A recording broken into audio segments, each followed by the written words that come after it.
all. I'm Husseina and welcome to the Knowledge Tree Library Project. So, for those who don't know, the clue's in the name. We are building a library and it's going to be for impoverished kids in Ghana. So, what made me start this charity was I go to Ghana quite frequently, and on one of my visits, just for context, I like to read a lot of books. And while I was in Ghana, I just finished reading my last book, and I was just like, okay, I need to get another book quickly. So I asked my husband, I was just like, okay, where's the nearest library? And he just looked at me like, where do you think you are? And that's when I realized that libraries are not easily accessible in Ghana. Now, don't get me wrong, they do have libraries, but it's very limited. But there's no local libraries. So for a lot of children, they don't have those access to books. So I started to do some more research into this.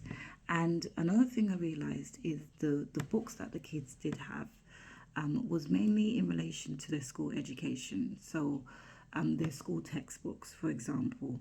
And those books are absolutely needed and they're amazing for the children to learn. But I realized that there wasn't any other kind of books. And with that, it kind of limits them in the amount of knowledge that they can attain.